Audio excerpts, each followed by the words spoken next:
We're now entering a point in the series where we're going to start talking about some playoff teams. We sort of moved on and covered all the lottery teams with the teams that got eliminated from the playoffs early on. And the first one on that is the Phoenix Suns. The order of this portion is going to be by elimination of the playoffs. So the Phoenix Suns were obviously eliminated first, which is why they're the first team in discussion. The Phoenix Suns were coming off a year where they went 36-46 in 2024-25. They ended up missing the playoffs and were looking like a team that was stuck with where they were. You know, all the issues with Kevin Durant, he didn't want to be there, he was miserable, the high payroll with him and Booker, Bradley Beal's contract, it just looked like they were stuck in all aspects. They ended up firing Mike Budenholzer at the end of the season and brought in Jordan Ott from the Cavs coaching staff. They drafted Kaman Malewach with the 10th pick, which they got when they traded away Kevin Durant. They drafted Rasheer Fleming with the 31st pick, and Kobe Bryant with the 41st pick. They ended up extending Devin Booker on that massive contract, brought back Colin Gillespie, and ended up bringing Dillon Brooks and Jalen Green via trade, Nigel Hayes-Davis as a free agent, Mark Williams via trade, and Jordan Goodwin on waivers. Their losses in the offseason included Bradley Beal, who they waived, Kevin Durant, who they traded, which was in the trade for Dillon Brooks and Jalen Green, Tyus Jones as a free agent, Damian Lee went overseas, Cody Martin was waived, Micic was traded. I feel like I've talked about Micic a lot so far, why was he on so many teams. Mason Plumlee left in free agency, and Ty Washington also left as a free agent. Phoenix definitely had an intent to get younger and kind of refresh the roster in the offseason, which they absolutely did. But that did bring up a lot of questions around their ability to compete in their first year of this refresh, which is why they were coming into the season ranked 25 in the power rankings. The season honestly went anything but expected for the Phoenix Suns. They went 14-11 in the first 25 games and were looking like a legit competitive team. Very different from what many people were expecting them to look like, and this was even without Jalen Green. The leaders during this time were Devin Booker, Dillon Brooks, and Colin Gillespie. You know, just as everyone expected. Devin Booker provided that same all-star performance and production that he always does. The numbers weren't really boosted up like the media was predicting, but his production was still incredible. I will note that during this time it was clear that he was being pressured a lot more than he usually was, just due to the lack of point guard play and guard play. He was kind of handling a lot of the ball handling stuff. So his turnovers were kind of high and efficiency did take a hit, but it was honestly nothing of concern. He was still doing the typical Devin Booker things.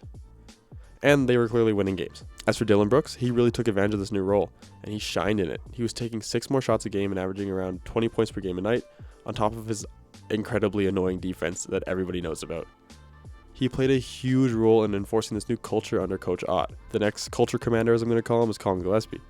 He looked incredible from game 1 all the way until game 82. He filled that void at point guard very well. The Suns definitely needed him too as well. This was done by facilitating, knocking down big shots, creating for himself and others, as well as being an absolute pest on defense.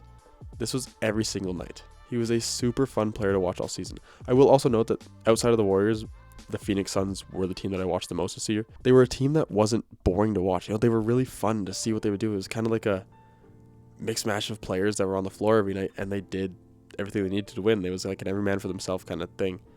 I really liked watching their games. They obviously weren't like dominating in all of them, but they were still winning games and pulling games out. And honestly, they were pretty fun to watch down the stretch. Sorry for getting off topic, but as for the supporting cast of Royce O'Neal, Mark Williams, Ryan Dunn, and Grayson Allen, they all stepped up whenever they needed to, but overall did an incredible job of playing their role. They also all played it the right way and were impacting games in a winning way every single time. Around the midway point is when things started to get a bit shaky for this team, but it was really only in terms of injuries. They were still pulling out wins despite Devin Booker missing 12 games over a stretch. Grayson Allen missed a good chunk of games, and Jalen Green was still not back to being a full-time player until early February. This just showed that the team was fully bought into whatever Jordan Ott was preaching in the locker room. The Suns were sitting at 31-21 at the deadline, and ended up trading away Nigel Hayes-Davis to the Bucks and Nick Richards to the Bulls for Amir Coffey and Cole Anthony, who was eventually waived. Not very active at the deadline, just some minor tweaks to the roster. Nothing super crazy there. During the second half of the season, we saw both Dillon Brooks and Mark Williams go down with long-term injuries. Mark Williams had been staying relatively healthy all year long. You know, he was in and out a little bit, but it wasn't like the typical Mark Williams injury stuff that we'd seen before. It was really good to see that he was finding a way to be durable and play in these games, and the training staff was able to keep him around, and because they needed him in the games. It was good to see him playing. But it was during this time that we saw a real next man up mentality, especially from guys like Jordan Goodwin and Oso Ighodaro. They filled in for these two guys during their absence and did everything they had to and more. Oso looked much improved from his rookie year, showing off versatility on defense as well as on offense. And Jordan Goodwin provided lots, not just as a two-way wing, but also as a ball handler when he needed to. Jordan Goodwin earned a fan in me this year. I know he's been around the league for quite some time, but he honestly was a really fun and exciting player to watch in the Suns. Kind of a guy that had a lot to prove, but he didn't play like he had a lot to prove. He played very comfortable on the court. Speaking of another player that got in a groove, Devin Booker. He really locked in during the second half stretch despite the injury and did everything he needed to in order to keep them afloat with the tremendous support of his teammates that were healthy at the time. He only played in 64 games, but I believe if he hit the 65 games threshold, he would have been an All-NBA player, without a doubt. That's just the level of play he was at all season long. The Suns ended up finishing up the year at 45-37, which was good for 7th in the West. They did end up losing the first playing game to the Blazers, but then beat the Warriors in the next one to enter the playoffs as an 8 seed. And as everyone knows, they got swept by the Thunder, ending their season. An unfortunate way to go out, but for a team that was projected to be one of the worst in the league, was definitely a successful season and provided them with lots to build on going forward. Some key players that I want to talk about a little bit. First one being Jamaree Bouyea. He earned a standard contract down the stretch of the year. Not a really big name guy. But that's kind of what this team was made up of. He gave them great point guard minutes to give some relief to Book and Gillespie, and hit some big time shots in a lot of games. Coming out of USF, he was kind of known as like a big time scorer, shot hitter. He led them to March Madness that one year. So it wasn't really surprising to see him hit these big time shots. It's just cool to see him on a team and playing under contract and being a solidified rotational guy every night. Next is the 2 draft picks that got a lot of run this year, Rasheer Fleming and Kamau Maliwatch. Didn't really see much time early on, but got more run as the season progressed. They definitely showcased their raw skill sets, but they were 2 players that proved to be promising if they can continue to develop like they did this year, especially the season went on. Rasheer Fleming got a little bit more playing time than Maliwatch did early on, and like I said, he was very raw, but he was hitting his shots, getting the hoop, playing defense.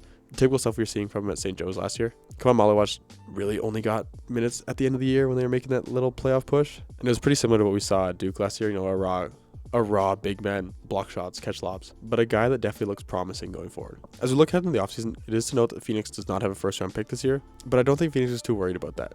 They just completed one of the league's biggest turnarounds after winning just 36 games last year and missing the playoffs, to now improving to 45 wins and reaching the playoffs this year. The organization went from being viewed as one of the NBA's bleakest situations to a team with a clear direction going forward. Jordan Ott proved to be the right coaching hire. Rather than hiring another veteran coach, the Suns took a chance on a first-time head coach. His defensive system and player development helped maximize the roster and establish a culture that had been missing in recent years. Which leads me to my next point. The franchise had finally found a defensive identity. Owner Matt Ishbia wanted a tougher, grittier team, and Phoenix definitely delivered this season. The Suns improved from 27th to 9th in defensive rating, ranked 6th in opponents' points allowed, and became the NBA's best team at forcing turnovers. I think this was largely due to the fact that moving on from Kevin Durant and Bradley Beal last season changed everything. Instead of continuing their expensive star-heavy approach, Phoenix traded Kevin Durant for younger pieces and bought out Bradley Beal. The roster became deeper, more flexible, and better suited to the style the front office wanted to build. And on top of that, the roster is now much more healthier financially. Phoenix no longer has most of its payroll tied up in a handful of stars. 9 of their 11 players under contract were earning between roughly $2 and $20 million this season. This gives the front office a lot more flexibility than it has ever had in recent years. But as they enter free agency, I think re-signing Colin Gillespie is a top priority. He became one of the best value signings in the NBA this season, averaging career highs across the board while stabilizing the backcourt. The Suns were significantly better when he was on the floor, making him a key piece of their future plans. Speaking of future plans, Mark Williams' future is an important decision for them to make this year. He finally stayed relatively healthy, as I mentioned before. He appeared in a career-high 60 games and helped transform Phoenix's rebounding and defensive presence. However, his injury history and restricted free agency could make his contract situations one of the biggest offseason questions for them. I don't know if they're going to want to fork up a ton of money for him, especially with his injury history. But he was shown that whatever they're doing is working. So honestly, he might want to stick around if the training staff has a good relationship with him. They were helping him kind of play and be available, which is obviously what he wants to do. He wants to play. He's in the NBA. So they might be able to come to terms on a lesser deal. I think that'd be in the best interest of both parties. Another guy that I talked about a little bit earlier was Jordan Goodwin. He definitely earned a long-time role. After bouncing around multiple teams, he became a valuable defensive guard, as well as ball handler for Phoenix this year. He ranked among league leaders in steals and brought toughness that perfectly matched their new identity. Switching over from free agency to extensions, Dillon Brooks could be next in line for an extension here. He definitely became the emotional, kind of pesty leader for this team and played a major role in the defensive turnaround as well. The Suns are eligible to offer him a 4-year extension this summer, and both sides appear to value the partnership that they have. And as Matt Ishbia said on the Draymond Green podcast, he might agitate the other 29 teams, but for us, it's exactly what we're about. So I think it's pretty clear that the Suns want him back and will do what they can to keep him around. As for other guys, Jalen Green, Royce O'Neal, Oso Ighodaro are also eligible for extensions this offseason, but I'm not really sure what they do with these guys. I mean, Royce O'Neal is a little bit older, but he has a good veteran presence around, and he provides everything you need him to. He'll stretch out and hit the shot. He can play kind of a small ball 4, but still plays pretty big on the floor. I can see them giving him an extension. I can see them giving Oso Ighodaro an extension for sure. He's young, and he played some great minutes there at the end of the season. But for Jalen Green, I'm not so sure. There's been talks about him getting traded. There's been talks about him sticking around long term. I don't really know what they do with him this offseason. He didn't really play a lot this year, so it's tough to sort of grasp how important he was to the team. They were winning without him, but they were also winning with him. So who knows? As I mentioned earlier, Phoenix doesn't have their draft pick this year, but on top of that, they don't really own many of their future first round picks just because of all the trades they've done recently. So the development of their young players like Kamal Malawach and Rasheer Fleming is critical. The Suns will need that internal growth to continue improving rather than relying on the high draft selections because they don't have very many of them. I think they've given away almost every first round pick that they can in most of their trades, especially for Kevin Durant. The Suns entered the offseason as a team that has to make a decision on what direction they want to go in. They have a foundation for winning built that was shown this year when they exceeded expectations, but it's up to management and ownership if they want to keep building on that or not. They have a lot of trade pieces and contracts to use towards bringing another star to play beside Devin Booker, but as we saw in the past, this doesn't always work. The Suns could see that what they have currently built can be a solid foundation and allow them to grow alongside each other, especially with the amount of young and promising players they have like Malawach and Fleming, who are both expected to take a big jump next season. I think they're in a great spot compared to this time last year, but there's definitely still some work that needs to be done.